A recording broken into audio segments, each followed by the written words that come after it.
Okay,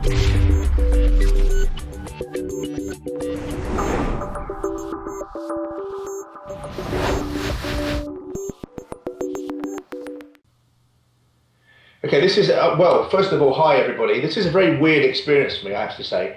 I'm sat here in my office at home in a tiny little shed, imagining that I'm with you in Mexico, enjoying what's doubtless going to be sunshine and happiness and very, very happy people, whilst I'm shut away in this very sad little lonely place. So I'll try and make this presentation as entertaining as it would be if I were there, but you'll have to accept that context matters and it probably won't be as much fun. Now, see, I know that I don't need to preach to you all there because you're all sitting in a really lovely place talking about happiness, so I don't need to convince you. But I think we really are genuinely at a stage in the measurement of well-being where we can really have some significant impact on public policy. I've spent a long time around policymakers, many years around policymakers, and I just sense a real groundswell of interest as we're now showing something in these data. Notwithstanding some of the challenges that I shall come to talk about later. But as we're showing something meaningful coming through from these data, we have the ear of public policymakers. And I think now the time is perfectly right for us to think very seriously about incorporating measures, not just into ways to monitor and measure national happiness and national well-being, but to evaluate policy interventions. One of the things that we're increasingly doing in the UK is looking at the happiness hit of public policies. And I think that's a really exciting time. So it's very exciting that I have an opportunity to talk to you now, and it's very exciting, I think, as we move forwards in the next few months and years.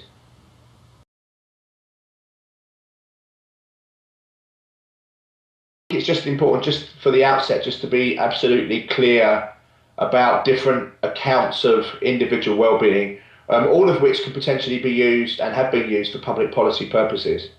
So, broadly speaking, we can distinguish between three different accounts. There's an account that's based on objective lists. This is essentially giving people more of the things that we think they need. And much of our healthcare system, education system, housing is based upon satisfying people's needs, the things that we think they ought to have.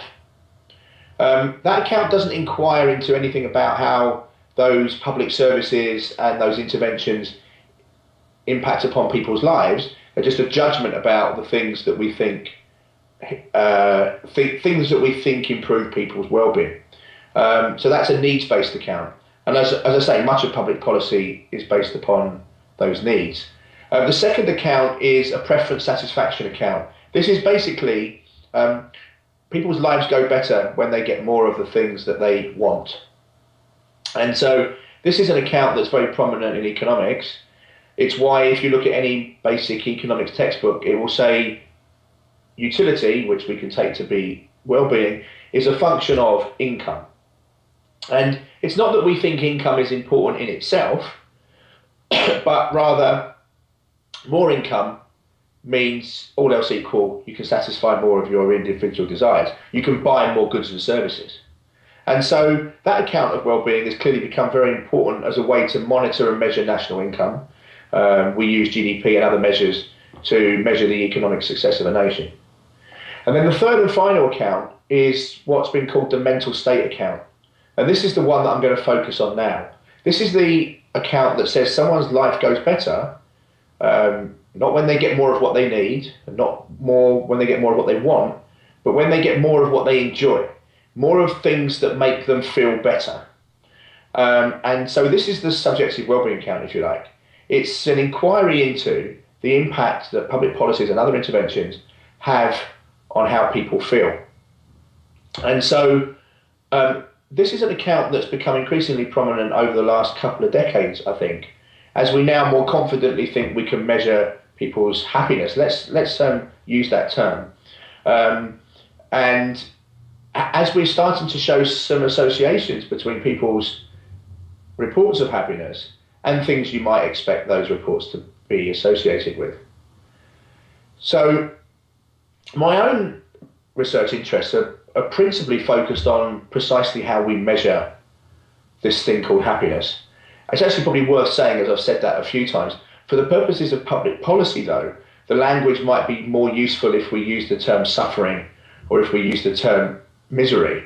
Because when you go to policymakers and say, public policy should promote happiness, some might look at you a little quizzically and think that's rather trivial. If you say to people, instead, the purpose of public policy should be to reduce suffering, then you'd be rather sadistic not to think that's an important policy goal. So the measures that we might use might be the same in both instances, but the kind of presentation of the language matters. So whilst I'm going to continue to use the term happiness, I think for public policy purposes, we might alternatively wish to use the word suffering. So my own interests are in how we can capture the impact of interventions and experiences in life generally on how people feel. And I think the reason for that is that for me, ultimately the impact of anything that happens to us, be that a changed circumstance in our life, things that we choose to do, or what public policy does to us, the ultimate way in which we assess the impact of those things is on how they make us feel. Sure, needs matter, and sure, we want to care about people getting more of what they want, but I think those things are only instrumental value. They only have value in the consequences that they have for how people feel. So more healthcare, more education, more schooling, more housing, and more income are only important insofar as they make people feel better. That's the final consequence of anything that happens to us in our lives, and it should be the final consequence of anything that happens in terms of public policy. Or we should at least be trying to think of better ways to measure that final consequence. So that's effectively what my work seeks to do. And I'm particularly interested in how we measure happiness. There are lots of people interested in looking at the associations between happiness and other factors. I might say a little bit more about that towards the end, but my own interest particularly is in how we measure this thing called happiness. And in the report that we wrote for the Office for National Statistics, which led to them asking 4 questions that we recommended that they use to monitor national wellbeing in the UK, we broke the categorization of those happiness measures down into 3 types. There are evaluative questions, and these are the data that we have most observations on, essentially asking people global questions about how happy they are overall, or how satisfied they are with their lives overall. That's actually principally been the main question that's been used. When people have talked about the impact of income and all these things on people's happiness, they're typically thinking and talking to data about life satisfaction. And that's a general global question, sometimes answered on 0 to 7 scales, 1 to 7 scales. In all of our recommendations to the ONS, we suggested that all the measures should be on a 0 to 10 scale. 0 not at all to 10 completely. So that's the first category. The second category are what we might call more experiential based methods, but based measures. These are assessments of people's moods on a day-to-day, moment-to-moment basis. So I might ask you how happy you're feeling, how anxious you're feeling, how angry you are, how stressed you are. And I'll ask you that over some relatively short time frame, be that now, the last hour, the last day perhaps. And in our recommendations to the ONS, we ask people to think about how happy and anxious they were yesterday. And then the third category is loosely called a eudaimonic sense of well-being. I say loosely called because eudaimonia has typically been associated with more objective measures of an individual's well-being rather than something that they report themselves. So it's a subjective assessment of eudaimonia. And what does that really mean? Well, it really means the degree to which people feel that what they do, the activities that they engage in, are meaningful, worthwhile, fulfilling, purposeful. We can use a range of adjectives there, and of course the obverse, pointless and futile. And so the 4 questions that the ONS now are asking are: overall, how satisfied are you with your life nowadays? That's the evaluative question. 2 experience-based questions about how happy you were yesterday and how anxious you felt. because of course it's possible to fill those two things together. And finally, how worthwhile are the activities that people engage in? So evaluation, experience, and eudaimonia. Now, it's worth saying that in my own reflections upon those questions since, and I talk about this a lot more in Happiness by Design, which is my book published by Alan Lane and Hudson Street Press in the US, I pay much more attention to experience-based measures, direct assessments of how people are feeling moment to moment. And I think that upon reflection, those those experience-based questions, and indeed the worthwhile question about activities, are evaluative questions. I mean, if you think about asking me how happy I was yesterday, well, actually, that's quite a difficult question to think about, to be honest, because I have to think about yesterday and what was I doing, who was I with, where was I going, how did I feel, and to aggregate that in a single number is quite a conceptually and cognitively hard challenge. But importantly, it requires me to reflect on how I felt and not to give direct insight into how I felt. So one of the things that we find in evaluative data, and we find this much less in actual direct experience data, is that there's a U-shaped relationship between happiness and age. That is, people get less happy as they get through to midlife. By the time they get through to their 50s, their happiness starts to rise again. And we see that in all life satisfaction data. And we see it in all four of the ONS questions. So it leads me to conclude that the ONS questions are all actually capturing evaluations of life rather than experiences directly. And I think that's a mistake. I think if I were writing those questions again now, I would pay much more attention to direct experiences. I would ask people how happy they've been feeling in the last hour or so, or how anxious they've been feeling in the last hour or so. And critically, I would also ask them, and I talk about this a lot in Happiness by Design, I would ask them directly how worthwhile or purposeful what they've been doing has been in the past hour or so. One of the things I think we've made a mistake in doing is asking too many questions of an evaluative and reflective kind, and not enough attention paid to the direct experiences, how people actually feel moment to moment, day to day. And let me tell you a story that's in the book that should give you, I think, hopefully some insight into that, what I think is an important difference. I went for dinner with one of our best friends, and she spent the whole of the evening complaining about her job, her commute, her boss, her colleagues. Everything about her day-to-day experiences of the job were pretty miserable. And then, without any hint of irony at the end of dinner, she said, "Of course I love working where I work." And I don't actually think that's such an irony. What she's doing is she's having experiences, moment to moment, day to day, that are telling her one thing about her happiness. And then she's telling a story about what she thinks should make her happy on the other hand. And because she worked for a prestigious company, it was somewhere that she'd always wanted to work, it was a great firm, how could she not be happy working there? And I think we spend too much of our lives and too much of our time trying to measure people's happiness by constructing stories. When you ask someone how satisfied they are with their life overall, it's a construction of an answer to a question that actually we don't routinely think about very much anyway. Whereas in contrast, what we do and how we feel is what we do and how we feel. As you go about your daily business, experiencing the pleasures and pains of daily life, that's where your real sense of happiness, your true experiences show up. And I think we should be paying much more attention to those experiences. And not just experiences of pleasure and pain, but critically experiences of purpose too. So all of that, there has been a lot of work done in trying to measure purpose, but it's all been done asking people these narratives, these stories questions. You might ask me, how much meaning do I think my life has? How much purpose does it have? How fulfilling is my life? And I'm going to, when I answer that question, I'm going to construct an answer based upon what's salient to me at the point at which I answer that question.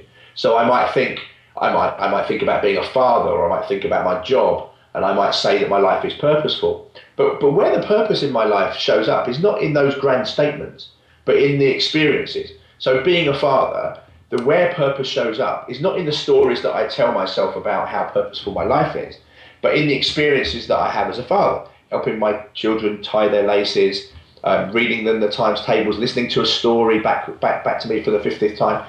All these things that feel worthwhile, but feel worthwhile in the activities.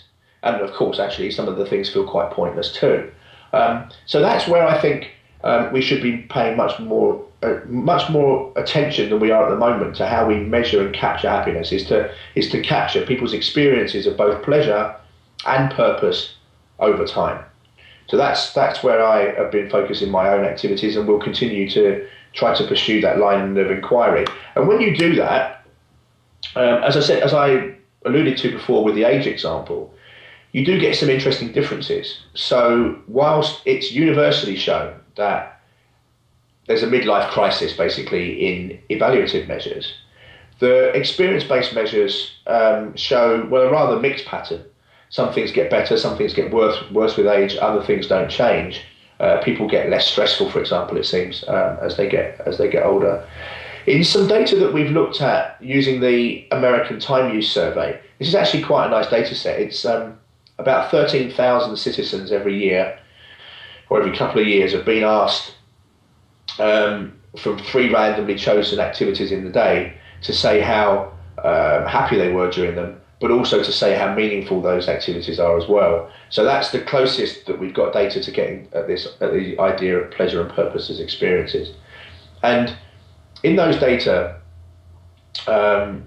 we find something quite interesting with age. We find that basically both pleasure and purpose are broadly flat with age, except in young adults. People up to about the age of 25 to 30 report significantly lower levels of purpose than those in older age groups. And I think that's particularly interesting in a whole host of ways, not least of which for policy purposes, of course, because if you want to engage young people in a whole range of activities, which could include pro-social behaviours, helping others, all these things that we know bring purpose, then you've got more of a challenge with that, arguably, if they are reporting lower levels of purpose to begin with. So I think that's a really interesting insight. And I think purpose is particularly interesting, I think, as an experience when it comes to workplaces and work life.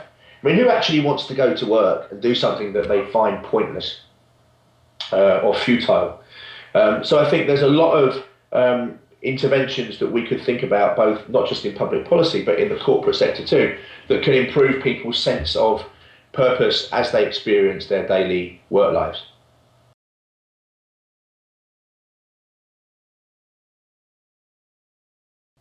As I said, I think at the outset, one of the important linguistic issues is how you present happiness measures to policymakers. And I think an important part of that presentation is to use the negative side of the coin, if you like, the misery and suffering, because ultimately I think policy is about reducing the suffering of the people that suffer the most. So whilst we ask questions about how happy people are, if someone says they're 0 out of 10 or 1 out of 10 or 2 out of 10 or something, then you can be quietly confident that they're not doing very well. And arguably it's those people that we should be paying much more attention to in policy. And so I'm not just interested, in fact I'm not even interested in what the average numbers tell us, whether average happiness in the UK goes up from 7.2 to 7.4 or something, which I think is about what it's done in the last year or two. But I care much more about the distribution of happiness within those scores. How many people are now reporting 1 and 2 now versus last year? I think that's a much more important question for policy. So happiness measures allow us to address issues to do with those that suffer the most, those that have headaches, those that have stress and so on.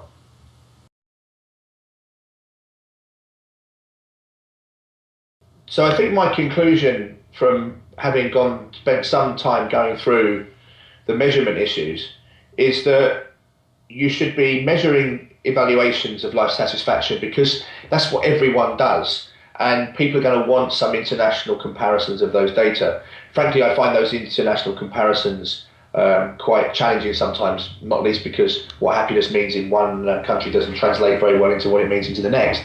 But I understand fully that people like those data to be able to have a conversation. And it's as much about a conversation as it is anything else in those kinds of data. So I would recommend using that global life satisfaction data. But where I would differ and depart from what we recommended for the ONS is to measure experiences of happiness much more directly. I would ask people, and I think the questions we're just actually about to launch a couple of apps that sit alongside my book that help people monitor and monitor their own individual happiness.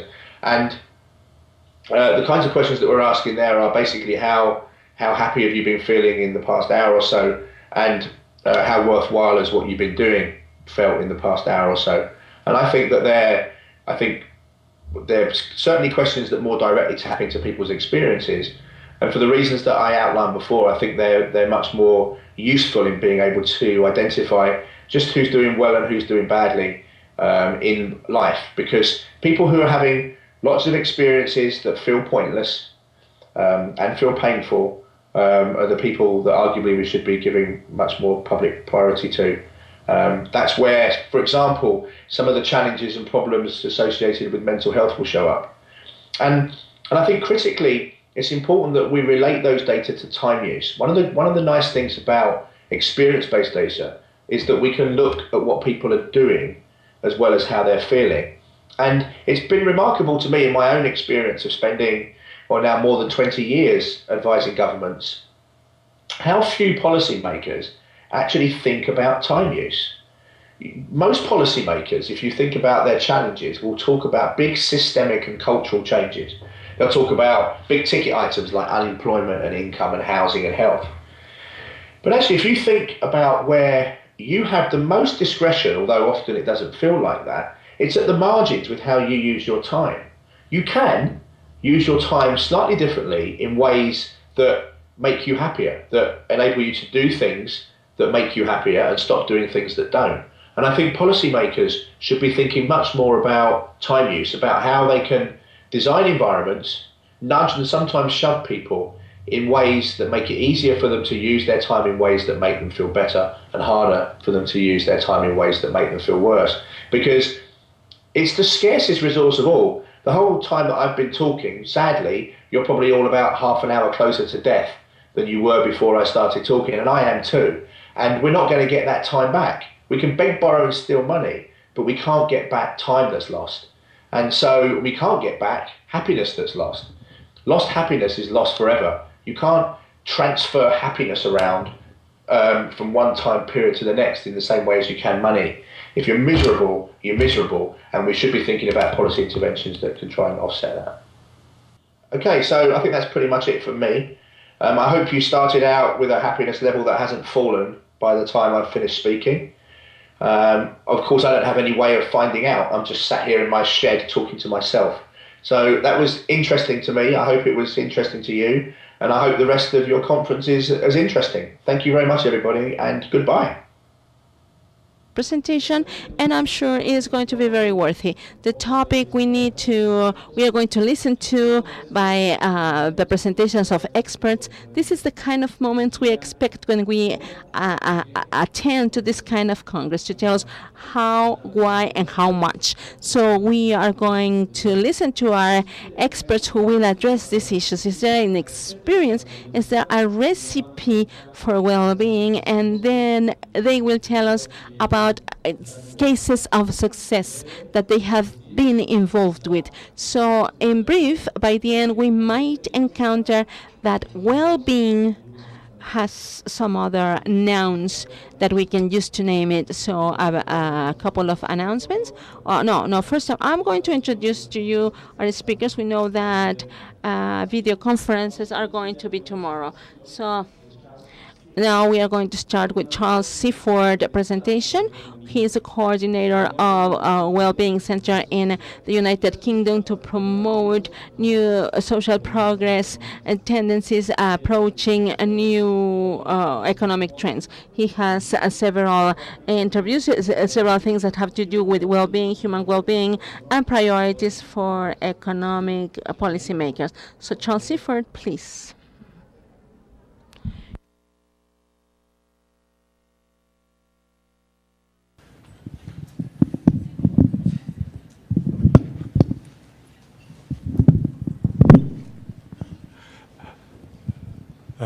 Buenas tardes. Forgive my Spanish. I don't speak any Spanish, so I shall have to give the presentation in English.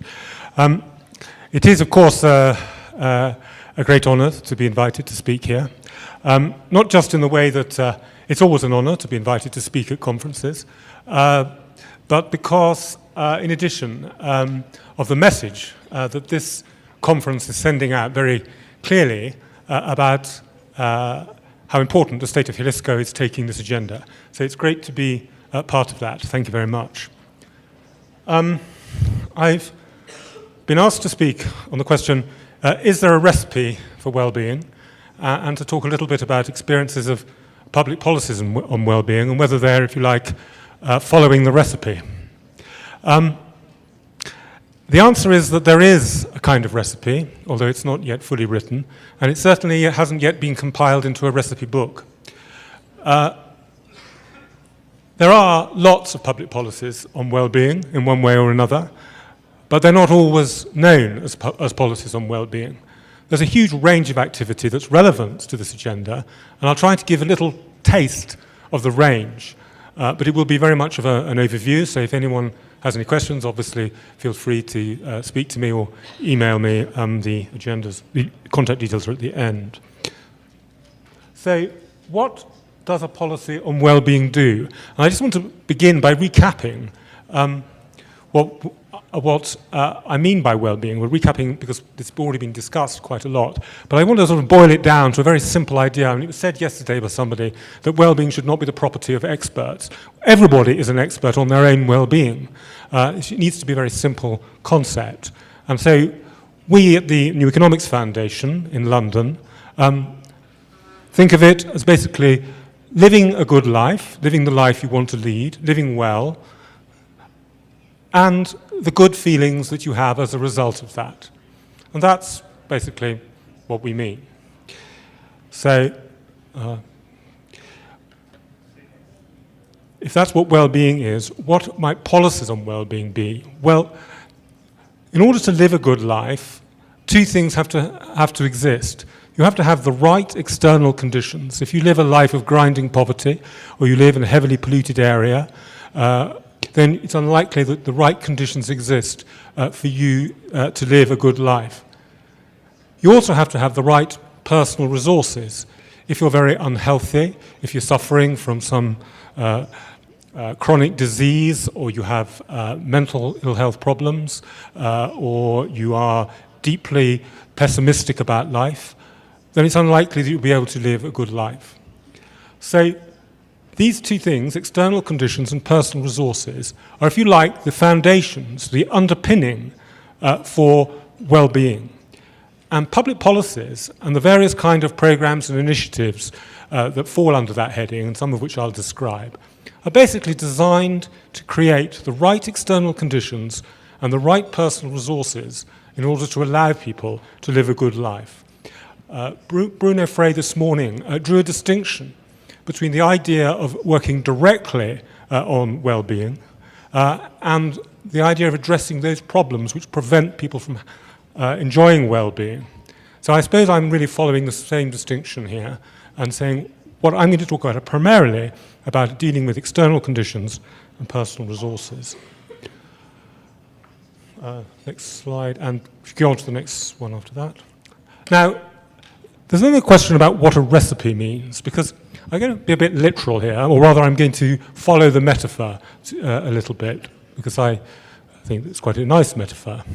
A recipe typically has three elements: the ingredients, the proportions, and the method. Now, as far as the ingredients are concerned, we know these very well now. Bruno Frey, again, he mentioned 31 drivers of well-being, and other speakers have mentioned some of the critical drivers. John Hellebel yesterday identified 6 key drivers of well-being. So we know about that. There's a whole body of research. We don't need to spend a lot more time identifying them. The proportions is more tricky. Getting the right mixture of these different elements is always going to be difficult because there always will be trade-offs. Do I want a bit more this, a little bit more that? In different circumstances, the answer will be different. So that's going to be more difficult. And finally, the method, the actual assembly of these things into a policy and into delivery, that will always need a good chef. The method is always requires skill, political skill, policy development skill, and implementation skill. Nothing in the well-being agenda suggests that all these things are going to be in some way automated. So let's go on to the evidence for the ingredients. I'm not going to read these out, and I'm not suggesting that you plough through this. The point of this slide is just to remind us that the evidence is there, that the ingredients are quite well known. I got 28 rather than 31, which is what Bruno Frey this morning said, but there are probably many more as well that could be identified. Broadly speaking, though, they come under, in our view, come under these broad headings: material conditions, sort of money and the things you can buy with money, activity, how you spend your time, what you do, your health, your relationships, which has been emphasized a lot during this conference, the local environment, what it's like where you live, and society as a whole, broader aspects of society as a whole. And these are all vital ingredients of well-being. But it's easy enough to list them now that that research is done. The question remains, as I said, what are the proportions? Or rather, what matters most in any given circumstance? What are the trade-offs? What, crucially, can we influence? These might all be desirable, but can we actually, as policymakers, do anything about them? And what will the side effects be? For example, if we decide, for example, to raise the minimum wage in a country so that everyone has a decent income, will that have an impact on unemployment? And what impact? And is it worth doing so, even if it does have an impact? If we decide we want to create more jobs, could that damage the local environment? These are obviously the trade-offs that need to be considered, and the point is that the well-being approach gives us a tool, a much better tool than we've had in the past, to consider those kind of questions. Ideally, well-being economics, which is a discipline that is being constructed at the moment, as opposed to simply the well-being research about what these ingredients are. Ideally, well-being economics will give us the tool to answer these kind of questions. This little diagram here is from a report which was published earlier this year by a number of people, chaired by Gus O'Donnell, who is the head of the UK Civil Service. And basically, it's suggesting a new form of considering policy. The idea basically is that for any given policy, you consider its impacts on a whole range of different domains, a whole range of different drivers of well-being, or ingredients, if you like. And you consider what those impacts will be. At the same time, you also consider the relative importance of each of those impacts upon life satisfaction, which in this model is taken as the measure of well-being. So then you put those two together, and hey, presto, you have the impact of that policy upon life satisfaction. You can then decide whether policy A is better than policy B, or better than, indeed, worse than policy B, or indeed worse than taking no action at all. This is a new way of considering policy, not just taking into account the different ingredients of well-being, which is familiar enough, but actually integrating them into a single new form of analysis. It's not there yet. Work is going on to develop this. It's both about analytical tools, but also about the way that government is organized. Because if we think back about that list, we'll just go back a moment to the previous slide. If you think about that list, the people typically thinking about, say, education are not the same people who are thinking about, shall we say, health or the local environment. So it's quite difficult to get these things to be to work together, because it's not just about creating an analytical tool, it's about getting people to talk to each other who perhaps in the past haven't. So if we go on back to the next slide. This is not happening, certainly in the UK, or anywhere that I'm yet aware of. But it's going to happen, I think. There's definitely a will for this, for moving in this direction. Eventually, once you've got these tools in place, it will be possible to develop a coherent well-being program for government. And this will, because of this detailed analytical work, in effect be based on a new paradigm of the kind that was discussed yesterday, in which economic growth is not considered to be all and end all. It's simply one of many objectives that you might consider and balance. The problem is that until we get these analytical tools in place, it's very difficult to dislodge that paradigm. Now, that's all about the future, but I now want the rest of this to talk a bit about what we can do in the meantime, because nothing will happen if we rely upon perfection. We can't wait for these perfect new tools to be developed, for this new way of doing things, for this new paradigm to arrive. We need to start now. It's not that we need to start now, we need to continue to do what we're doing already and build on that. And I want to talk about 4 areas. It's not that these are the only 4 areas, but they're the 4 that I've sort of looked at, and they're different. And the point is that they are different, that there's a big range of different things that can be done to promote well-being. There are programs to influence behavior, specific programs which can influence behavior and thereby increase people's well-being. Typically, these will only affect a relatively small number of people compared to the population as a whole, but none the worse for that. It's often very powerful. There's public spending prioritization. If you've got a pot of money, should you spend it on this or that? Often this is just, in reality, this is down to who knows who, down to personal influence. I mean, in London, we're just we have been spending huge sum of money on a new art gallery, not because anyone thought this was good for anyone's well-being, but because the director of the art gallery was on very good terms with the Prime Minister, basically. Now, that's the way that these things happen. We all know that's the way the world works, but well-being analysis is a small counter to that. City planning is also, obviously, we've heard a bit about the importance of cities and how they can be planned to enhance well-being. And finally, and perhaps most important of all, economic policy, which is a big driver of well-being. So, first of all, just a couple of programs designed to influence people's behavior. The 5 ways to well-being. It was actually referenced in one of the previous presentations. The 5 ways to well-being was some work that, basically they are 5 kinds of action that people can take, kinds of behavior that people can take, which have been shown by the evidence to enhance people's well-being. They are connect, in other words, connect with other people, build your relationships, spend time with others, and even the people you don't know, try and connect with them. It might involve volunteering and joining clubs and what have you. Be active, in other words, take exercise.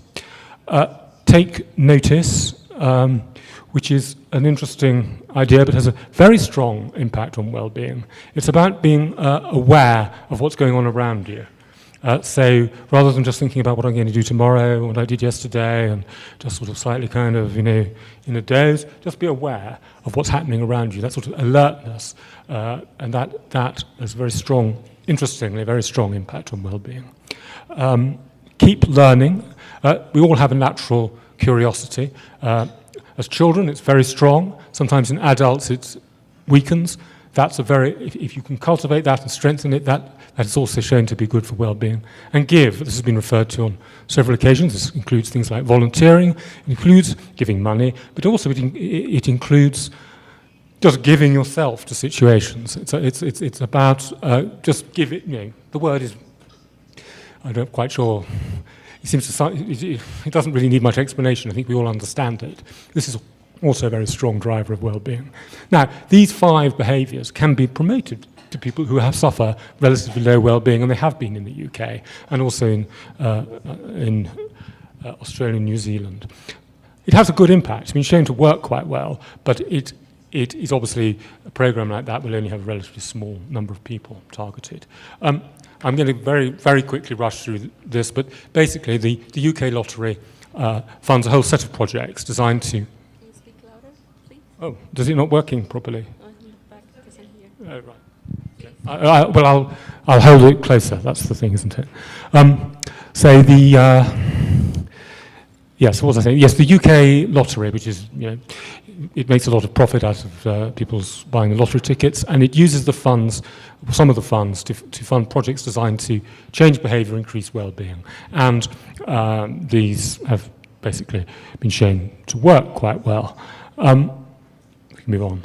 And the projects that tend to work best are the ones that involve building, and you can see incidentally, you will see the relationship with the 5 ways here, but this is arrived at separately, are ones that tend to involve people learning new skills, that involve volunteers who can give of their time, that are sociable, where people can connect with each other, that involve physical activity. Interestingly, the projects where participants co-design and co-deliver rather than having things done to them.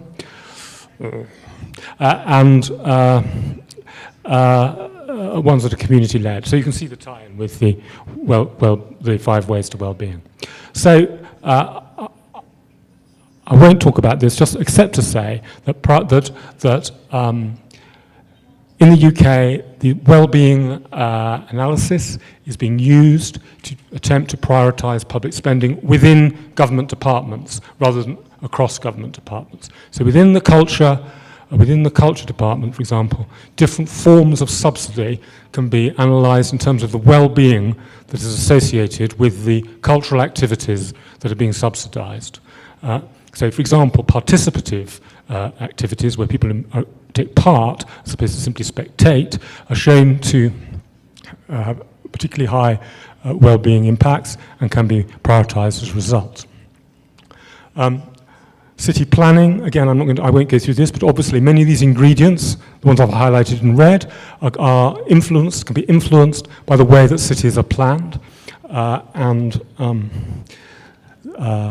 So, if you go on to the next one, there are plenty of go on to the next slide. There are plenty of examples around the world of how city planning has been quite successful in delivering some of these. Housing, the use of planning to ensure affordable housing does work in some places and doesn't work in other places. Commute times, difficult to influence commute times, but they have been influenced, I believe, in Seattle and other places. Physical activity can be influenced by how dense the population, the housing is, and what transport policy is adopted. Levels of social activity, as has been referred to earlier, can be influenced by the design of public space and the design of the transport system.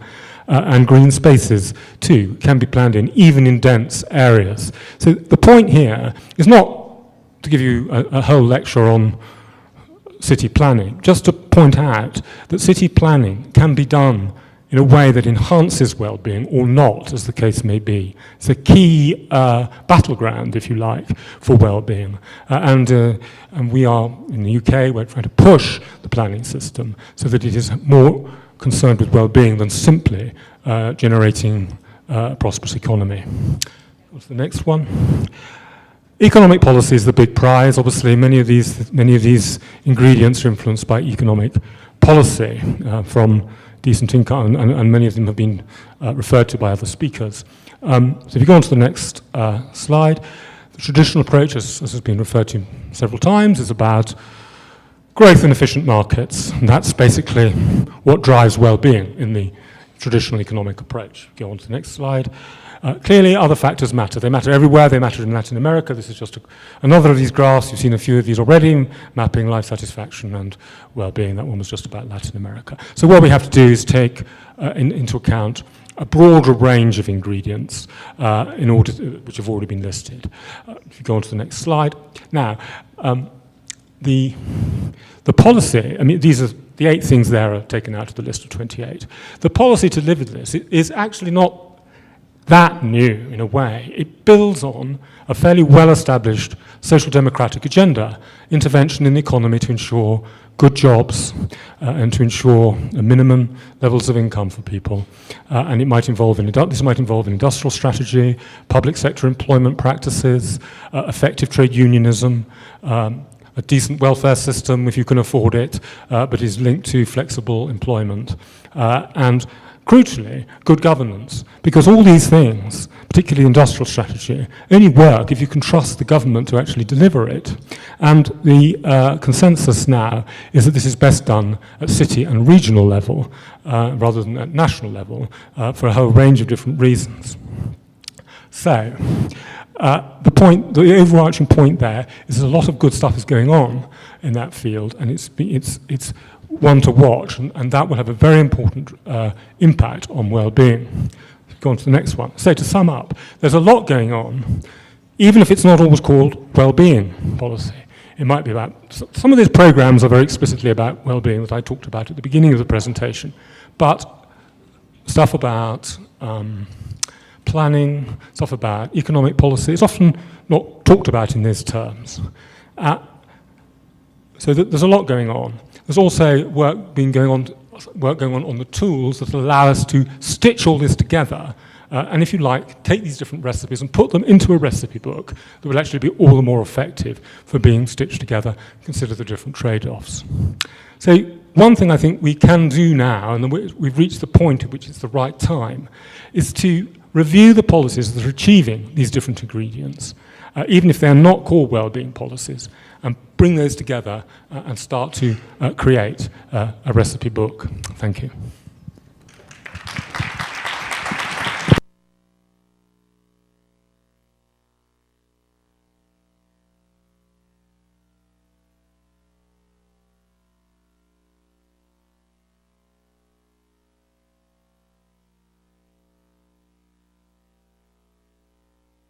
Thank you, Charles, for that presentation. The truth of the matter is that this is a great recipe. It was greatly presented.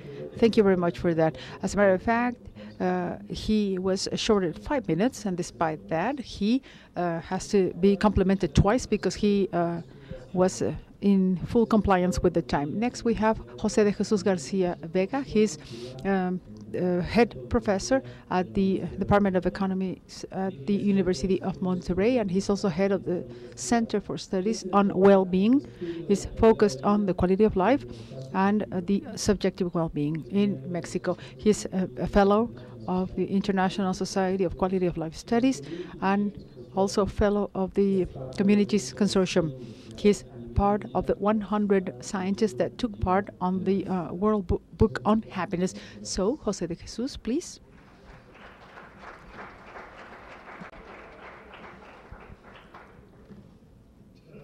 Thank you very much. And after 40 speakers, we now have a pro and a con. The pro is that we can move faster because many things have already been said, so we can say that has already been mentioned and so forth. And there were many aspects that we might have as interesting facts in our presentation, but it has already been mentioned, so that's a pro. And I will steal something from my friends from other countries because I say good afternoon in English, and those are the only two words that I speak in English. So I will next continue in Spanish. Next, I would like to steal from Charles the following, and that is the recipe. I would like to steal from him all the recipe ingredients. For example, the list of ingredients that he showed, being a good cook, having good measurements when adding the ingredients, and the method, the cooking method. So in trying to work on an analogy here, if we were to have one element, only one element, we could have a good recipe, and we will have a good cook. So the cook will be in charge of selecting and sorting out the ingredients, measuring up and mixing everything correctly and preparing everything else. So who is this cook so that well-being can be transferred into the communities. I take that from Robert. Robert said this in the afternoon, because we will always have indicators, methodologies, we will always have a lot of actions, but if we don't have people's participation, it will be very hard to actually switch or change anything at all. So having a good cook and then having the participation of people. Why do we talk about subjective well-being? Well, this was information that was given before, so now I feel offended, but in any case, I will try to, rethink the way I present information. Anyhow, we need to be very cautious when talking about subjective well-being and happiness. We as Mexicans are always happy. Latin Americans, from a general perspective, are happy all the time, and we are proud to be happy. We want to be happy. So subjective well-being and happiness are elements we should put on the table for further discussion. It's not an idle discussion.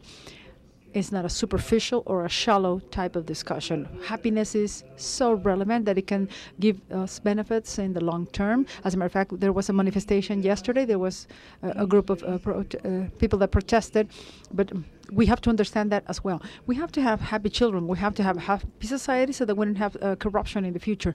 We can rest assured that we will be happier. We have to respect individuality. If you don't want to be happy, well, so be it. That's your choice. We need to respect that as well. However, what Leo Bortman said, and I copy from him, the idea is that we need to call for action. Happiness will not land on our field. Simple as that. No, we need to work towards our goal. And the state of well-being has to be worked on. I would like to start by saying something very simple by somebody that created something that is not that simple. Bill Gates. In the year 2013, he wrote a letter, and he talked about how amazing it is that we can move forward with a clear goal in mind if we have metrics in place, and we can foster so that the progress can be achieved. So we are talking about a clear goal, and then following on that, monitoring and doing proper follow-up. But this is precisely what we are talking about. It sounds as a logic line of ideas, but it's so hard to actually implement it and do it correctly. And it's even harder to believe that people carry out this type of process. For example, within the company or in a family or on a national level. We have Joseph Stiglitz that has promoted the comprehensive or integral well-being that mentions the fact that indicators, in addition to tell us how we are doing, they are the guideline.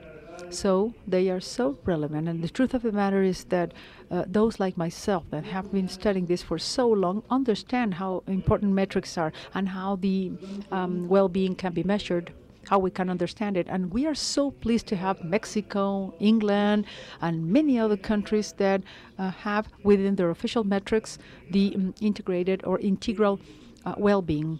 That, of course, includes the subjective well-being. I will not go on detail when we talk about GDP. We understand now that GDP alone is not sufficient. We have to include other elements, so I'll skip this slide. So, if we take this statement by Bill Gates in the year 2013, we would have to underscore three aspects. Firstly, we need to have a clear goal. Afterwards, we have to measure what was performed or carried out, and then we have to foster or promote even further the progress of the goals. What does it mean when Bill Gates says that we have to have a clear goal in mind? You might agree with me, maybe you don't, but many years ago the utilitarians said that the government should create the greater well-being for the greater number of people. Is there anybody that doesn't agree with this statement? I really like it. I really like it. Now, let's talk about government's goals. What should the government's goals be? And the community's goals? Well, progress, development, well-being, happiness, quality of life. Now, here's the thing. We know, or do we know, or furthermore, do governments know what these goals are?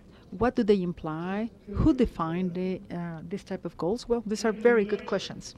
We need to measure everything that has been done. We need indicators. Indicators are so important. Every time I talk about indicators, I want to tell you that whenever you want to lose some weight, what do you do in the morning? Or at least that's what I do, because my wife already told me to go on a diet. Well, I go to the scale and I measure up, or I weigh my body weight, and I measure an important issue here. I need a reflection of what is happening. So if governments are interested in the well-being of people, they need to measure how people are doing. If you don't measure something, well, you cannot improve it. This has been said and expressed constantly. And many people say that once you have a hammer, everything looks like a nail or a bolt. Well, a nail. And if you have a chain, you want to chain everything. So I hope that I'm not hurting anybody with these concepts, but after the year 2009, after the Stiglitz report, we had already worked on measurements for quality of life. And we were invited to go to Los Pinos, which is the presidential house in Mexico City. And I was telling the people there, I was asking them what the social policy was.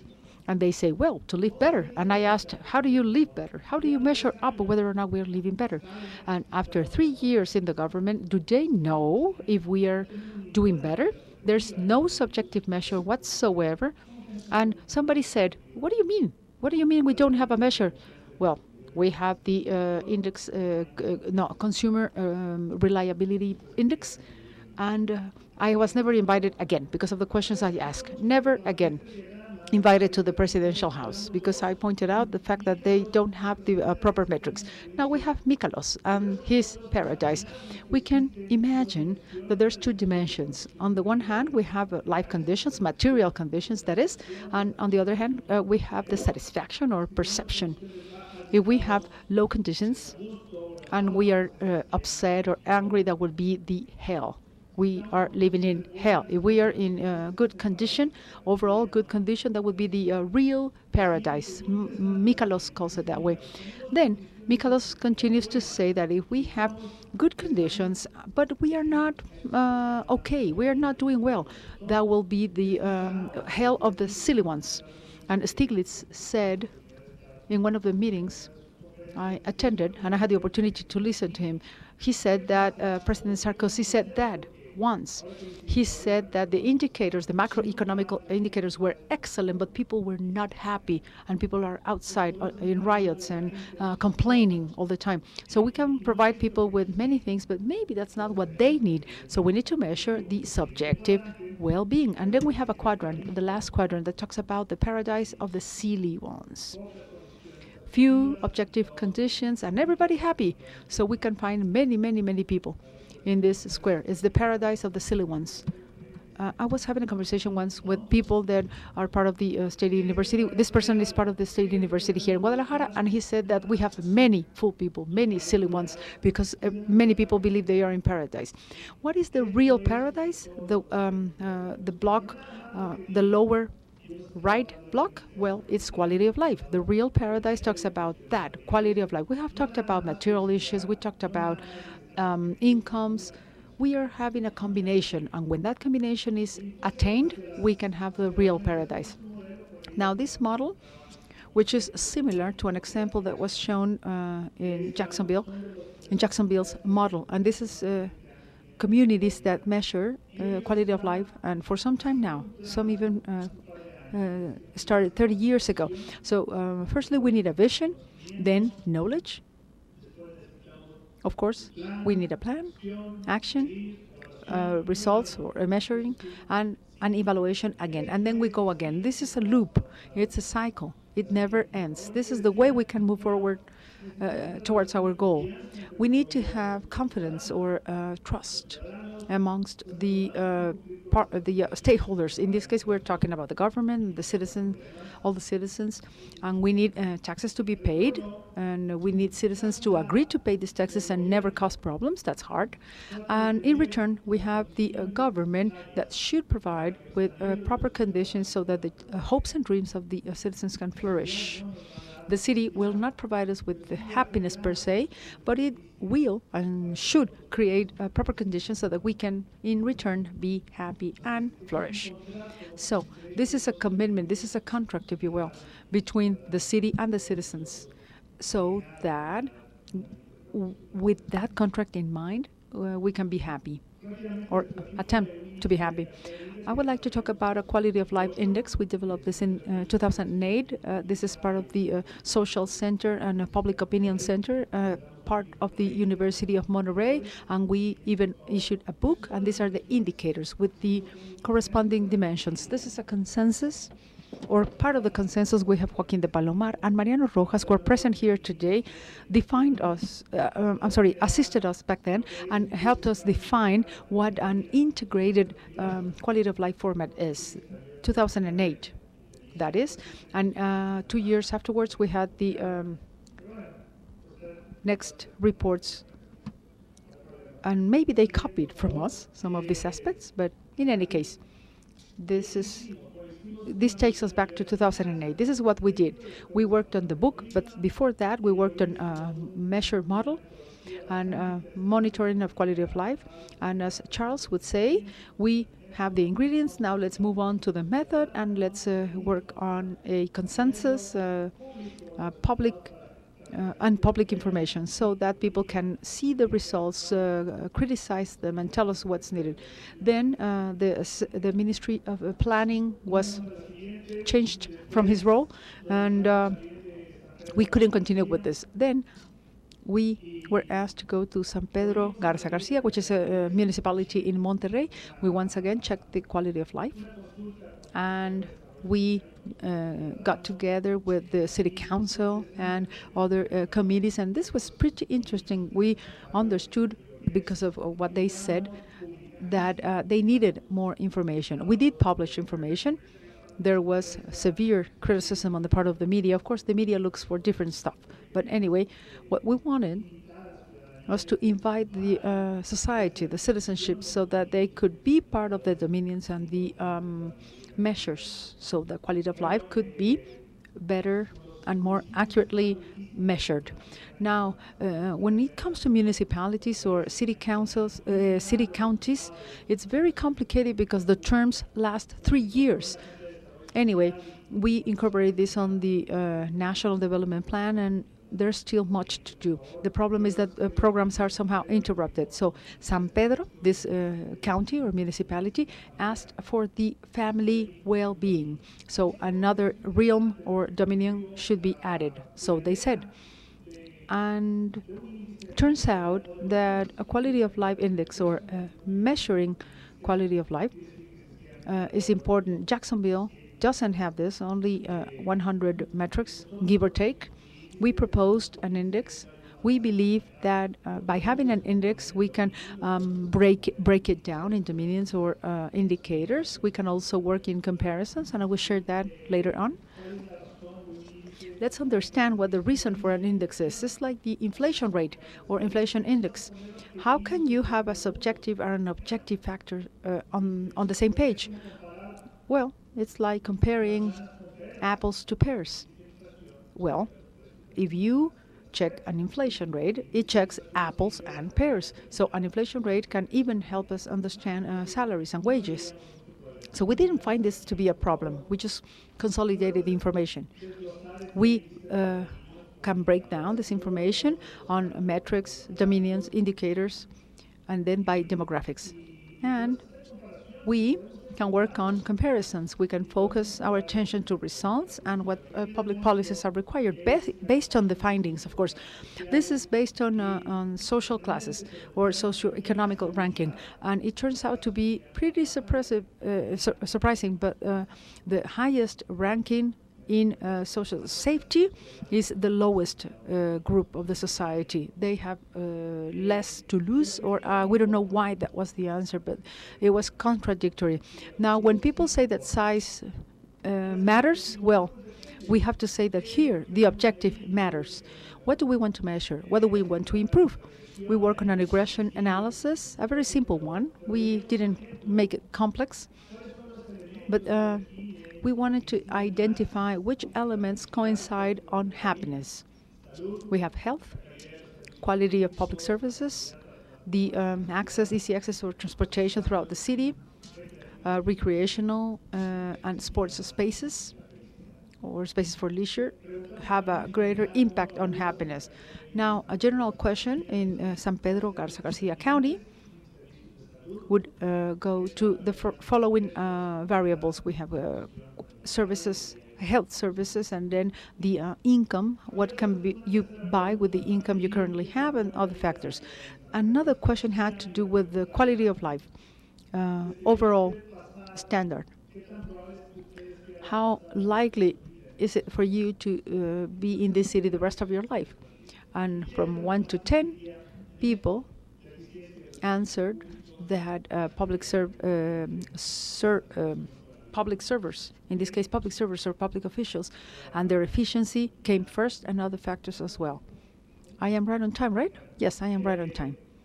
Well, I am about to finish with final comments. So, what's left? What's left to do? Well, we need indicators. We need to measure.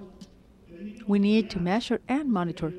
We have had experiences in the past, measuring experiences that are interesting. We can compare demographics, but if we don't have a measurement sequence or proper monitoring in place over time, it will be very hard to know whether we are progressing or not, and if public policies are working or not can be also analyzed from that perspective. We also need to know what the objective is, and I insist that if the community and the citizens are involved with the process, they can in turn define what their own definition for well-being is, what elements they are interested in. And I don't believe that there's one single community that says that it doesn't want to be happy. They always want to reach out for higher quality of life standards. But they should tell us what they need. And then we can put together experts so that the experts can analyze what's happening, what they are telling. Now, subjective aspects cannot be told by the experts, and objective aspects cannot, objective is for governors, and subjective is for people. What can we measure? Well, the quality of life and other aspects. Now, the National Bureau for Statistics and Geography is excellent. Their task is excellent and superb because of the scope and breadth they have. We need to understand changes. If the INEGI tells us, this National Bureau tells us that we are happy, well, we won't understand what they are talking about. We need to touch down on the communities. We need to lower that information or that type of information to the community level so that they from within can change, can actually get to that happiness level. So after the measurements are in place, the people, the community, can take on reviewing whether or not the public policies are focused on the metrics. And these people will gratify or punish those public servants that have as the major role, apparently, to increase our level of life. Thank you very much.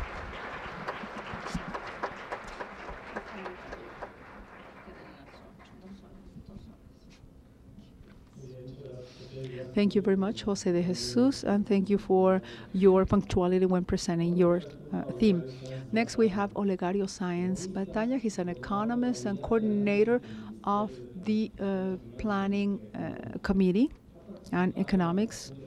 He has taken part on this work since 2004. He has also been part of research and diagnostics on the Costa Rican national reality, especially when it comes to relative indicators for development in a general perspective, and more recently in the children and in the young generations. Olegario Sáenz Batalla, please.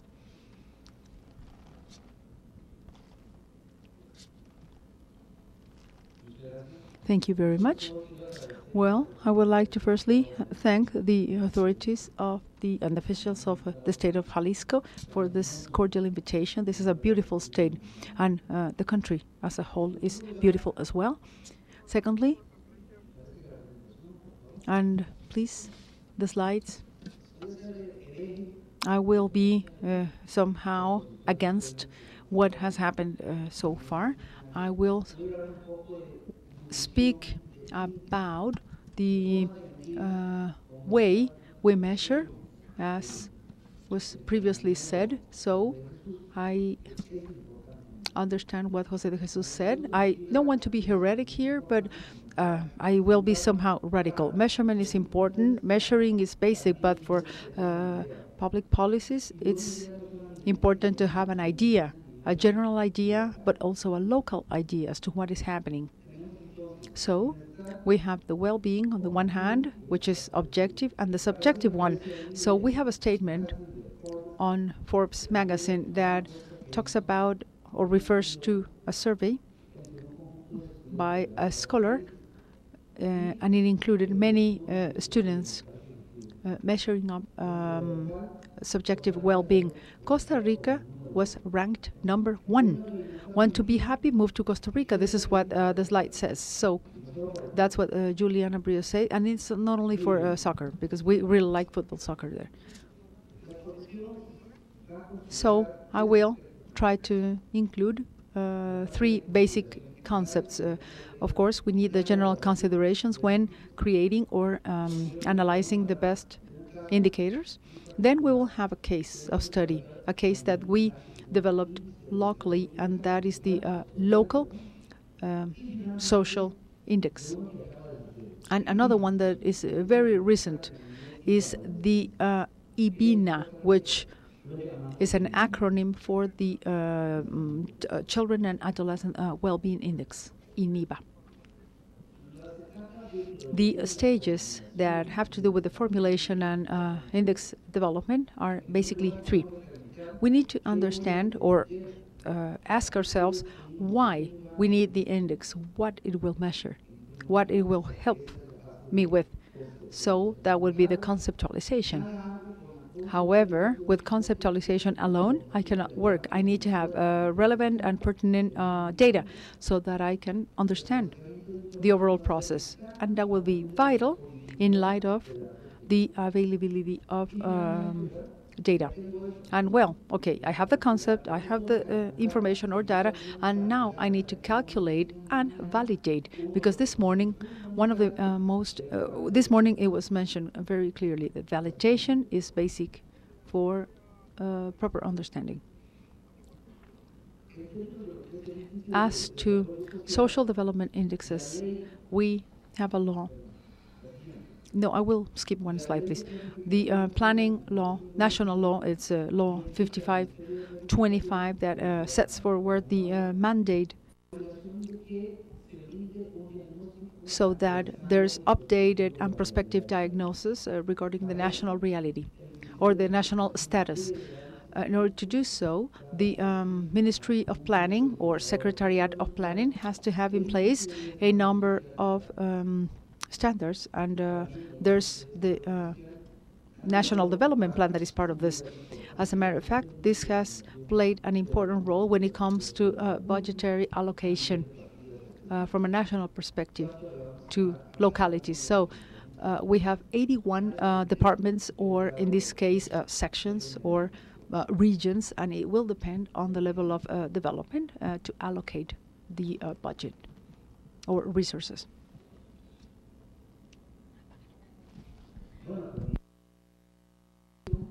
There's another piece of legislation that indicates that it's important to always have or include information so that we can better distribute resources for maintenance and construction of the national roadways or highways. Likewise, it's important to have a tool that can further foster or promote human resources, and the human resources from the teacher's perspective. This is in the more depressed area. For an incentive, for example, an incentive can be given to these people, and the incentive will be based on development. So in Costa Rica, we have an incentive for all the teachers that work in less development areas or less developed areas, and we don't do anything with a metric or an index if there is no political support or government support. We have to be certain. We have to be certain about the establishment of an index. Then proper follow-up and political support will be mandated. It's a condition that has to be given and always in parallel to the calculation. So the academic exercise of working on an index is very simple. It's not that complex. But why do we need an index? Well, that's fundamental. We need to answer to that in a proper way so that we understand that there's no need in written information.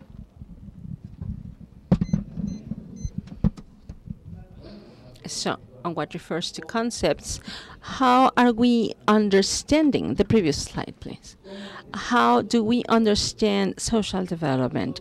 For us, social development is the process that aims to improve the quality of life of the citizenship through more egalitarian society that is inclusive, that will guarantee increasing well-being level among the different social groups and geographical areas within a frame of respect where human rights are fostered. So how are we going to limit this based on statistical data? So we start from defining or from taking the definitions that ASEAN provides. For social development or human development, we need to widen the options that people have in terms of improving their human capacities.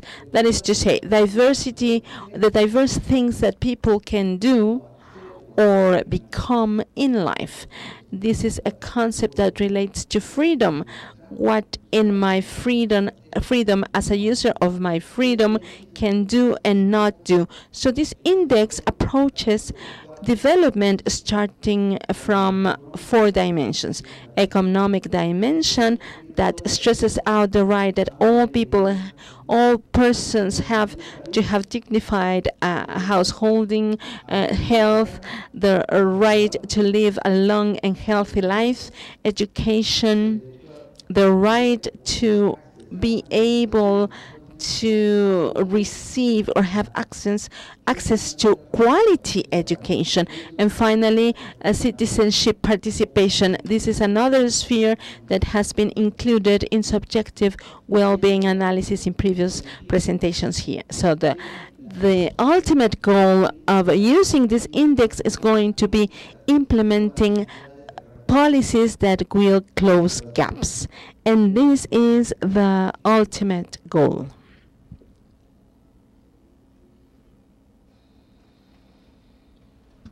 Well, and as it has been already exemplified, this index we calculate based on these 4 dimensions, and we use it to determine what areas are more or less developed relatively. So this will serve as a support to politicians and to current administrations to allocate both human and financial resources.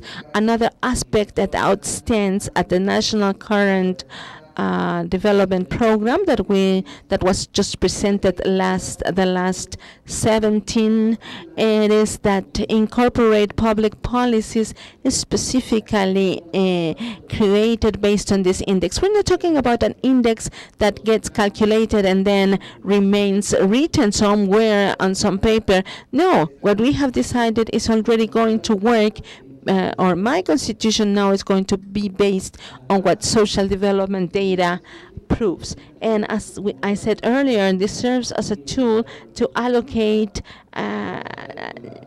public resources to those geographical areas with less development.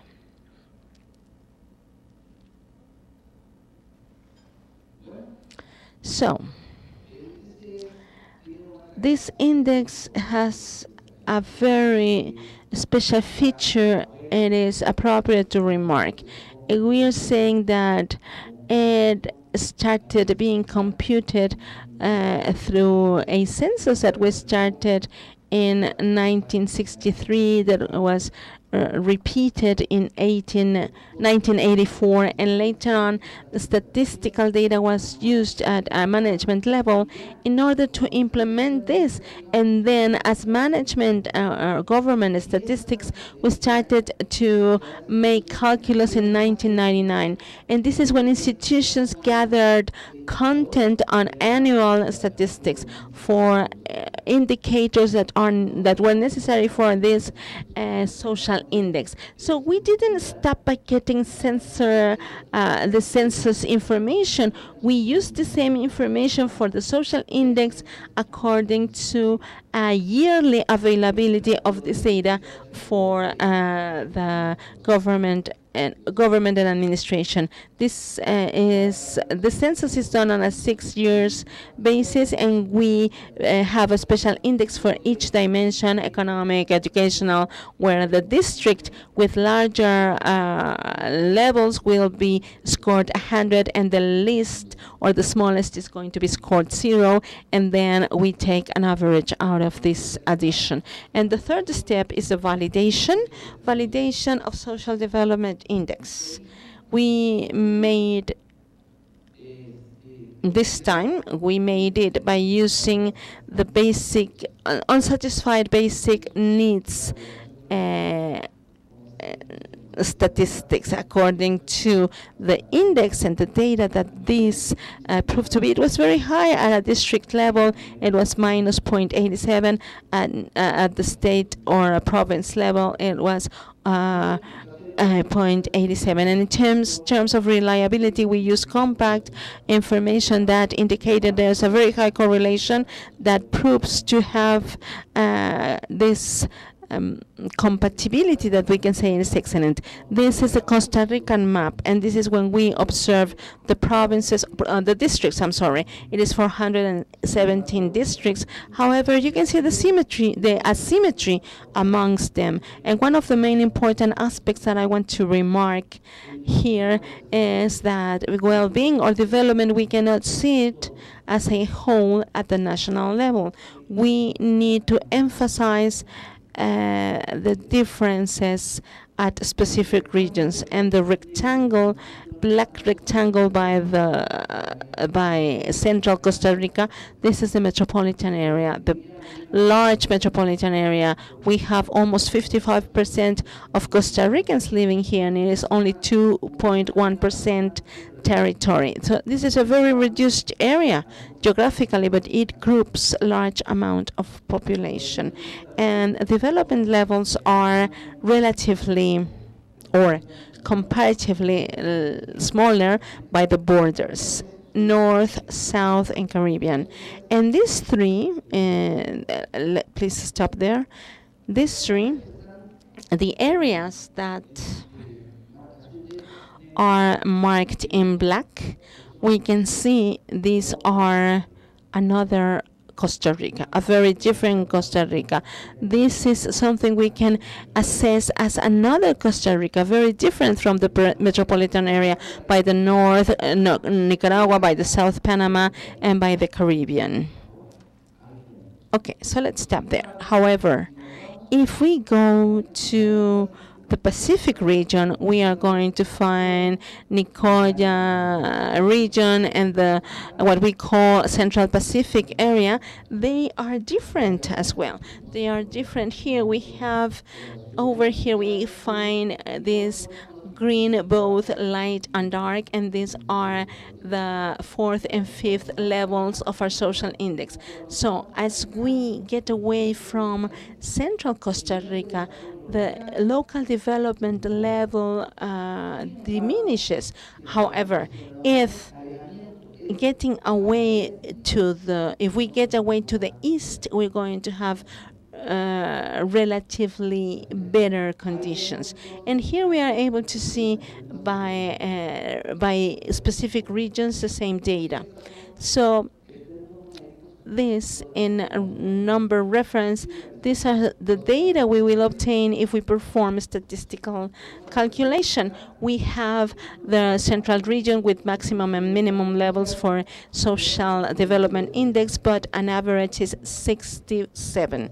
It is a very, very good amount for Choroteca and Central Pacific region that are very similar one to the other, that correlate to the east of the country, and finally north border, south border, and the Caribbean region. These three regions are totally different, are a world apart. So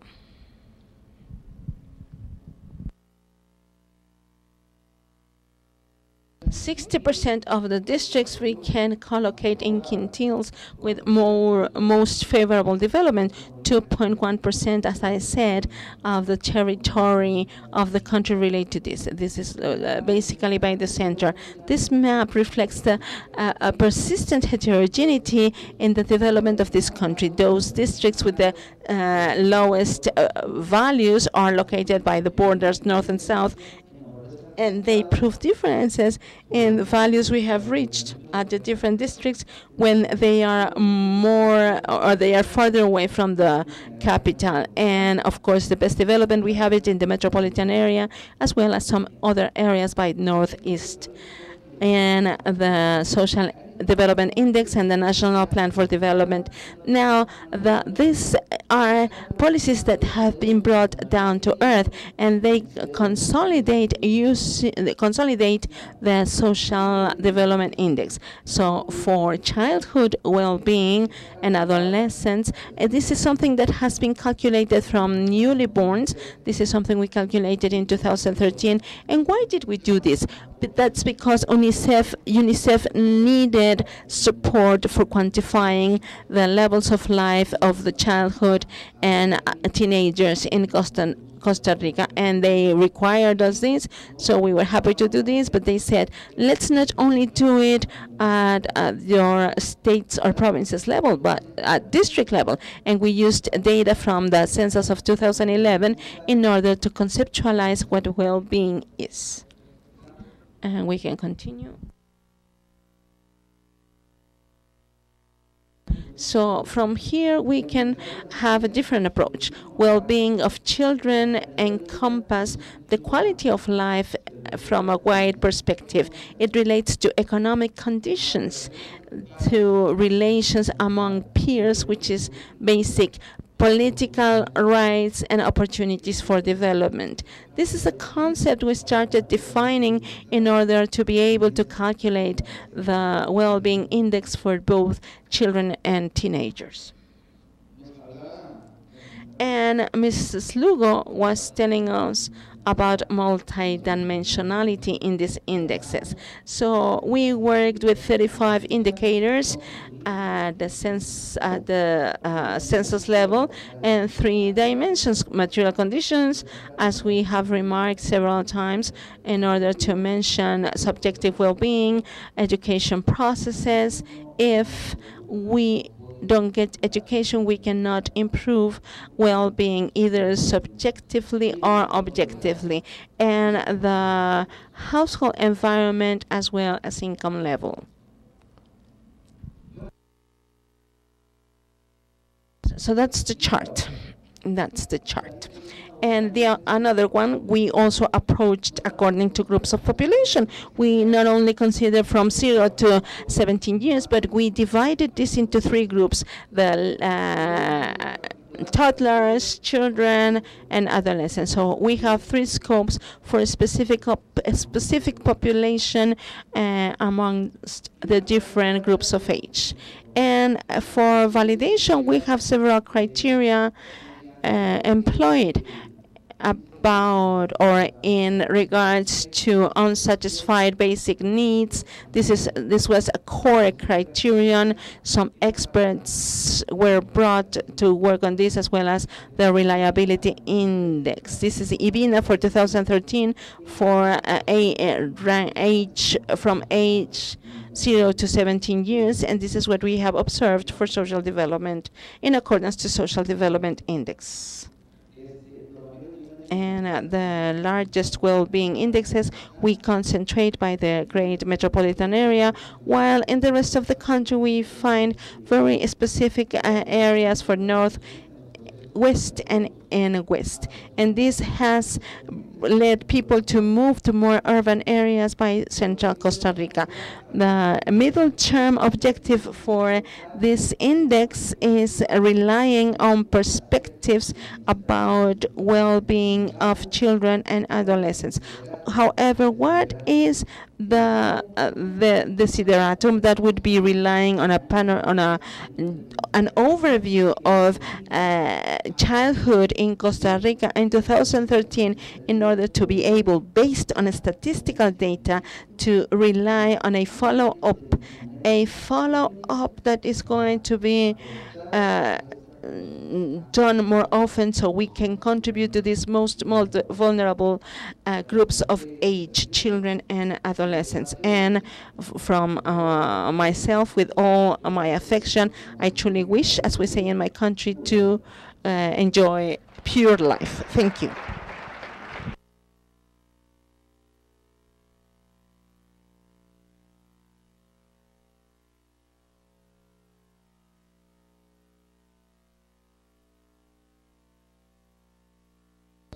Thank you, Olegario. Now we're going to have a double presentation, and we have this duet made by Maripaz Herrera Dominguez and Cristina. They are the founders of I Am an Entrepreneur, Woman Entrepreneur. They have their agency for the social and economic transformation. They work on developing education models for the entrepreneurship of families and small businesses.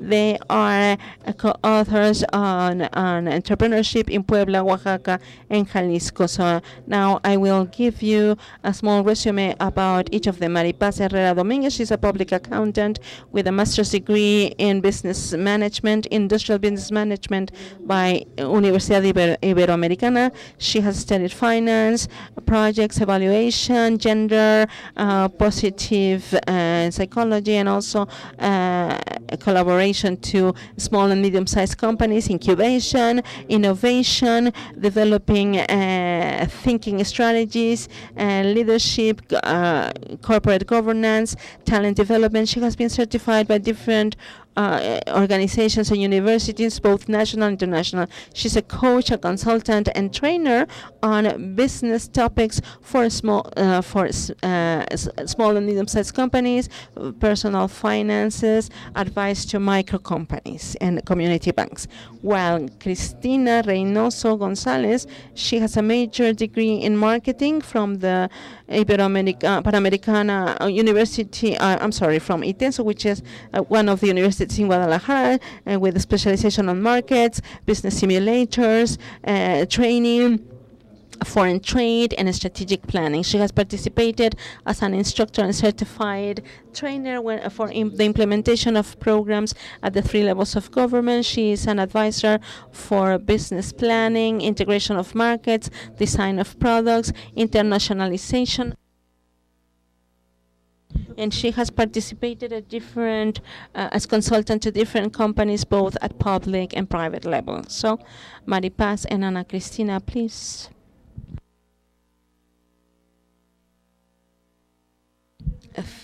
Thank you. I want to thank all the people who invited us, and we are going to divide this presentation, Maripaz and I, and we are going to share with you the results we have been witnessing for the past 3 years that relate applying subjective well-being to entrepreneurship.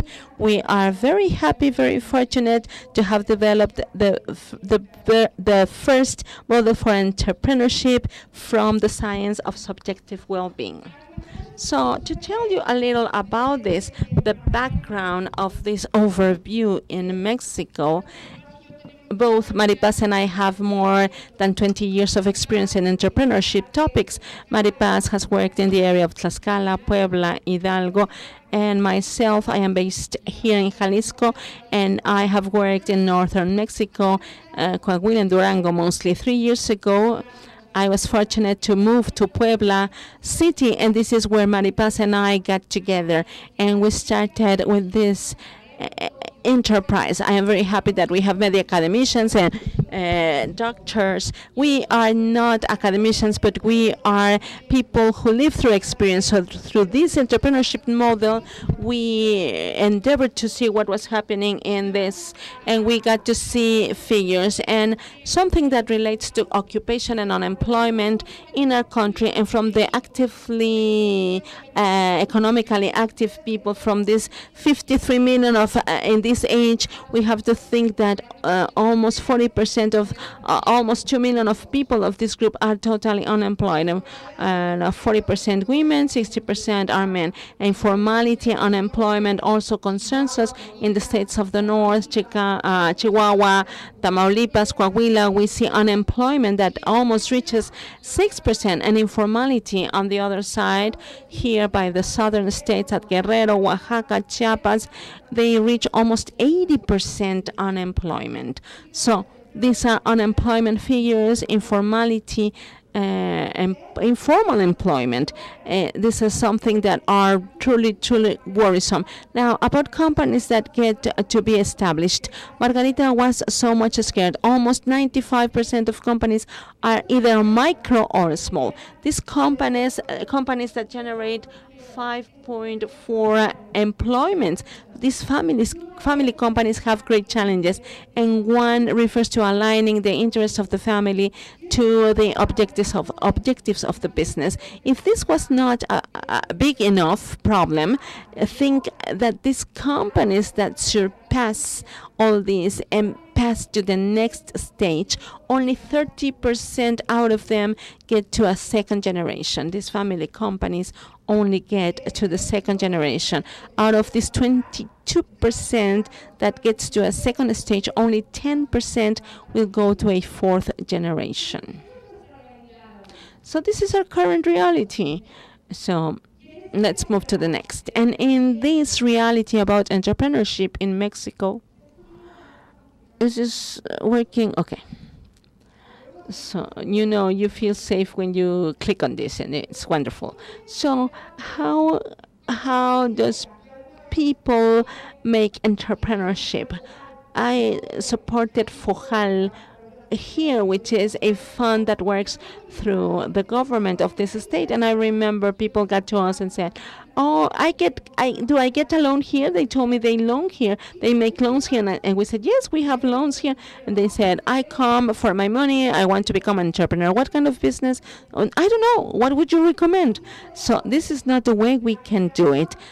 Generating new entrepreneurs or business developers in Mexico, people, they first ask for money. They say, "I don't know," or "I can't," and they have no hope. "Please, I want somebody to rescue me," and they are totally unmotivated. So in front of this, we found public policies at federal, state, and municipal level that are totally disarticulated. What does this mean? That sometimes we had red flags, green flags, yellow flags, and they would generate different intents to try to support entrepreneurship. They were totally unarticulated, with no follow-up, not being measured. They were very expensive. So now in this new race for supporting entrepreneurship, we had to pass from this informal and unemployed person that had the idea to become a business person to make him become an entrepreneur with a good project for a company that would become successful, feasible from the economic standpoint, and articulated. So what is being done now in Mexico based on this reality? Are we generating this first model of entrepreneurship? In Mexico, we are doing it through subjective well-being. And this is nothing more than accompanying each participant, each of the persons that get to us to request for something, so we can help them generating their own economic and emotional wealth. So through this entrepreneurship model, we need each of us to have a subjective well-being topic at the same level. So it could be through your best potential, through the potentialization of the best you can have. You can generate your well-being, and this is your affective, your labor, your family relations, and this is something that will be translated into a common good, and this will impact not only economically your person, but also in terms of happiness, not only your best possible I or your best possible self, but this will impact also your community. So now we are going to get to see this video in order to see how entrepreneurs experience this first pilot program in Puebla. So what we will present to you is an excellent opportunity for ladies in Puebla so they can think of their future. They are women who are eager to improve not only economically but emotionally. Maite, she's one of the 40 women in Puebla who took this course that is called Generate Your Own Wealth at economical and emotional level. In 4 months, she was able to change her life, and she started a business that is doing very well now. I went for the emotional because I was feeling insecure, I had low self-esteem, I was a little depressed, and this is how I decided to get into this diploma course. But it has surpassed my expectations, because it is not only that they have included emotional aspects but also financial and economic. I have discovered that I really enjoy producing a soap, and in this process of doing this that serves to take care of human beings, I had the idea to make this handcraft 100% natural organic soap, and she has opened her doors, the doors of the hotels, and now she's trying to get to Europe. Now we're trying to get into the market of boutique hotels and also to sell this at individual levels, and we hope in the future we can make our product international. And this is a diploma course that is ruled by a unique model based on human and business development. The objective is to achieve both economic and emotional balance to help and support them attaining their goals. Some people start a business thinking what could bring them money, but what we do through this methodology is that women identify what their talents are, what their strengths, virtues are, what is that they master, and what they are passionate about. And from there, they can start a business. So they have concepts as optimism, the capacity to overcome adversity, forgiveness, sense of life, spirituality, way of life, and wealth generation. We have seen that for women, when we want to start a business, we get lost in, oh, he left, he abandoned me, my child is sick, and we start thinking about what we don't have. But this model starts on what we have. You lose path. You think you don't have anything. You think you don't have what you need to move on. And it is not that you don't have it. It is only that you lost your way. So for me, this is what I enjoyed most about this diploma course. And through the change of the in life of these women, there were an increase of 40% in their income. This diploma course will start again next Monday. If you want further information, you can call this number, or you can go to this office. And my name is Montserrat. So this was a pilot program 2 years ago in Puebla, but nowadays, and we get back please to my PowerPoint presentation. So this was a pilot program that was only for women, but today we have it for men and women.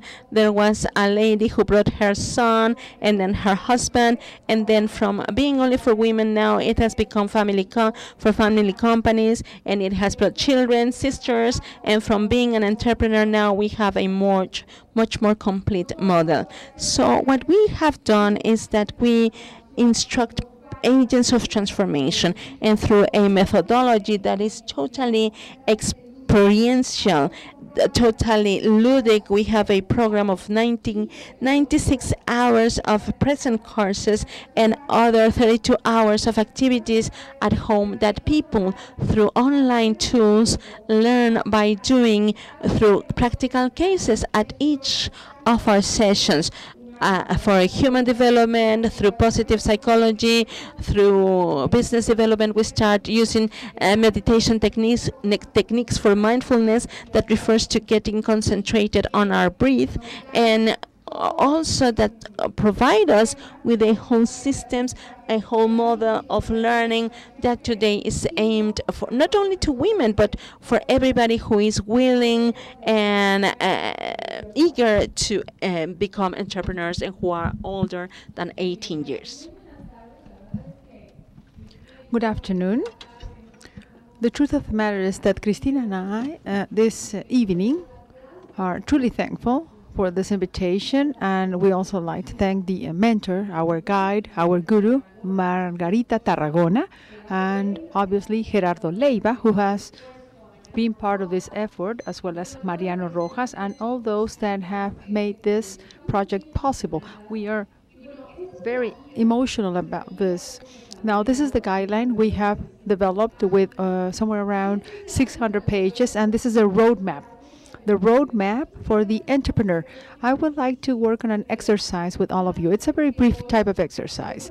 Let's suppose that this afternoon, this evening, you are looking for a job. You're actually trying to get a job. Maybe you are 25 years old, 30, 40, or you are about to retire, or maybe you are a female head of your house or a single mom, and you have been trying to find an opportunity. You have been looking for a job for a while now. Now, for many years, we have noticed that people, when get to us, are tired. They are worn out. They do not try to find. They are not able to find the effort or the energy, I should say, to start a job. So this is the experience we have noticed. And when working on a business plan, well, an economic viability is not solved with one type of plan. So we have neurosciences in place. We have experiences that we now have in the business world, and some of the factors we have put together so that we can articulate in a natural way what we now work on. Now, I need the pointer. I need the pointer. Somebody needs to be in control. So, for the time being, I will have the control now. So this is a roadmap I am referring to. It's a 96-hour program and a 4-month process. And as Sonia Lobowinski said, in a 3-month period, we can switch, we can turn around mindsets, we can turn around habits so that you can become a better person, better than you were before. Even better. Now, we start with a dream. We have to picture a world ahead of us, maybe 3, 5, 10 years ahead of us. How do we picture our life in that time frame? At the end of this roadmap or pathway, we have talents, happiness, positive emotions. We have Mr. Selling, Mr. Lewinsky, and other authors that are included here, Mr. Mihail with Human Flourishing, Caroline Miller, and many authors that work on these practical sessions during which we touch down on positive psychology from an experiential perspective. So my family, well, first and foremost myself, and then my family, and then my colleagues. Let's go back. Please don't pass the slides yet. Now, we have the official route for entrepreneurship. So, firstly, you identify yourself with an idea, a market idea.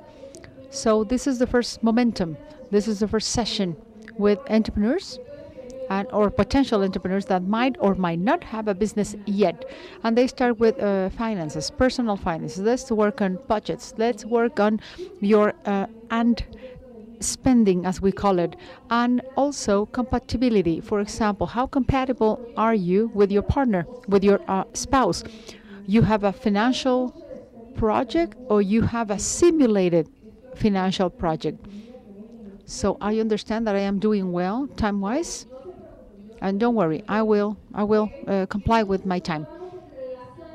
We will connect all the topics. I will put them together. And when it comes to entrepreneurship, we have talents, we have strengths, and experiences that people have, experiences that they have gained over the years. We now know that people have entrepreneurship, always asking, or they talk an enterprise asking the first incorrect question: how much money will this give me? That's not the first step. That should not be the first step. The first step should always be what my passion is. For example, you like to work on a product, maybe manufacture something, maybe dance, maybe share. I don't know, different perspectives. Now this is a human development and then the business development, and I will skip the slides. We were fortunate enough to experience this model from the year 2012 to 2014. Of course, there's an impact. And the evaluation and metrics. This is the first public policy for business. We always need to measure the impact. And the INEGI, as the Bureau of Statistics issues this information. Well, it measures this up and then it issues the information. And also we have the industry property rights and some other aspects that are well covered by all these entities on the slide. Now, the results: 130 entrepreneurs, out of which 60% are women and 40% men. We want to truly complement the state of Jalisco, which through FOJAL, there has been a very successful program in place for entrepreneurs. And in March, or by March, we will have finished these 500 first entrepreneurs. So for all those of you that are part of the financial world, you might be aware of the fact that this type of program goes before any type of credit, so that portfolio or lost portfolios, past due portfolios are not in the picture, and that is bad debt. Now we're talking about the marital status, 40 and 60, single and married respectively, and then scholar levels or educational levels. We have a very high level at the career level, corresponding to the states of Puebla and Jalisco, given that we are talking about states and cities that have great offer when it comes to universities. Next, we have health indicators. You can now know how we have meditation habits increased, and then anguish being or anxiety being diminished. So these health indicators cover up the overall picture. And then we have business and economy indicators. This reports whether people feel better trained or more skilled. Also, there's investment identification. So at the end of the process, they perfectly knew what they will be using the credit for or the project. Well, most of them, 80% of the people knew what type of business they will embark upon. And then we have the economic overall satisfaction. Very interesting data. We compare the before and after here, and in other slides we also compare men and women. We don't have time now, but it's interesting to see what makes us happy as women or as men from a business perspective. Now we have life increased, effective life 46%, the family life 63%. This is the before and after, I should add. And then happy life and current satisfaction because of the business from 0 to 80% when comparing the before and the after. So I have some words we have registered throughout the process so that we can now know how people feel or how they were feeling throughout the process.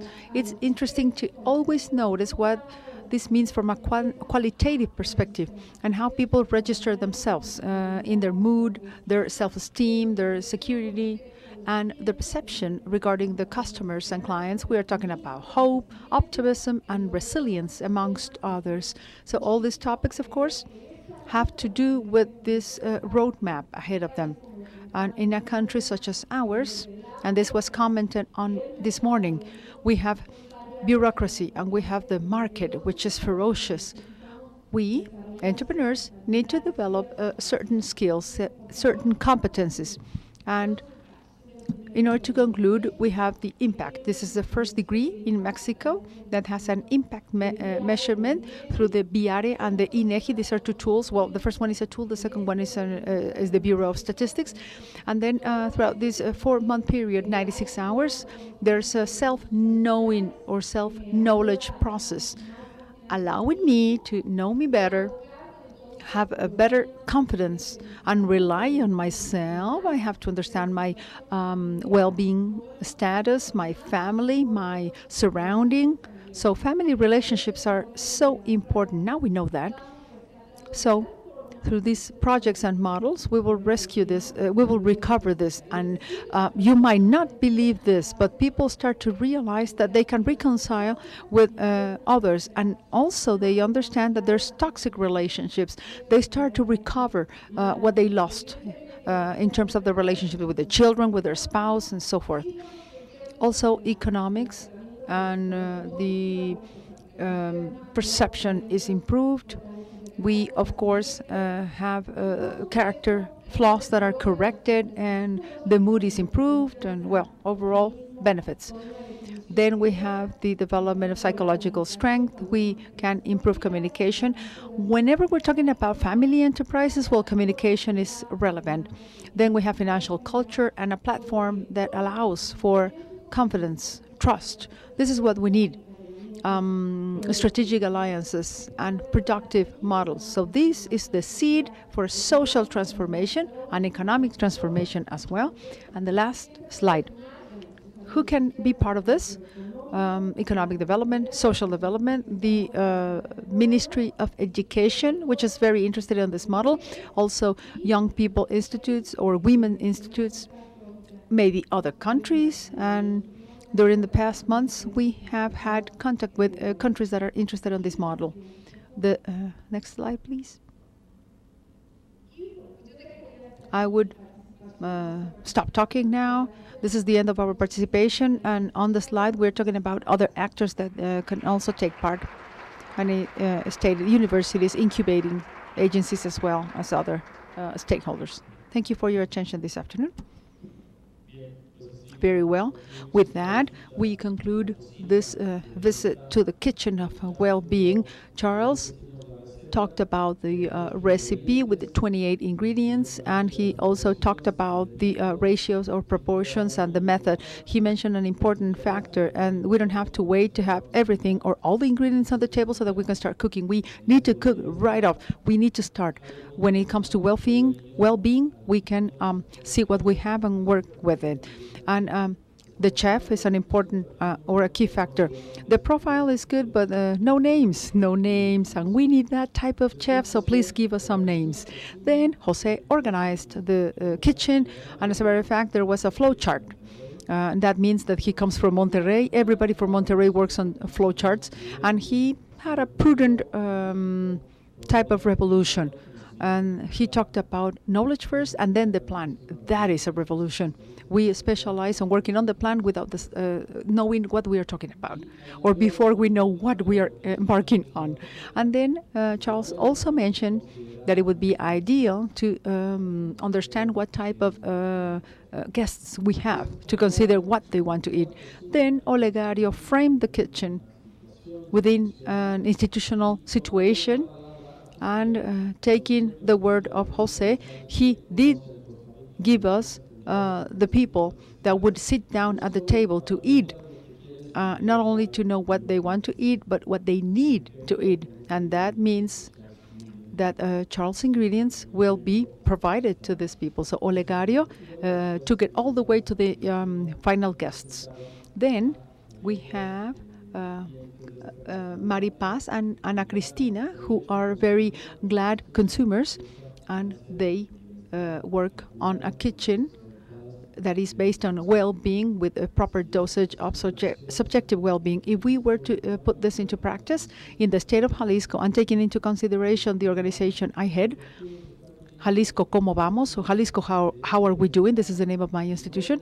I believe that in a ranking position based on last year's efforts, it would be work, personal safety, then personal health, and other factors that would be part of the diet that Jalisco needs. Thank you very much for your patience and your attention. I would like to thank the members of the panel as well for your generosity, and good afternoon. Enjoy the rest of the afternoon. Thank you.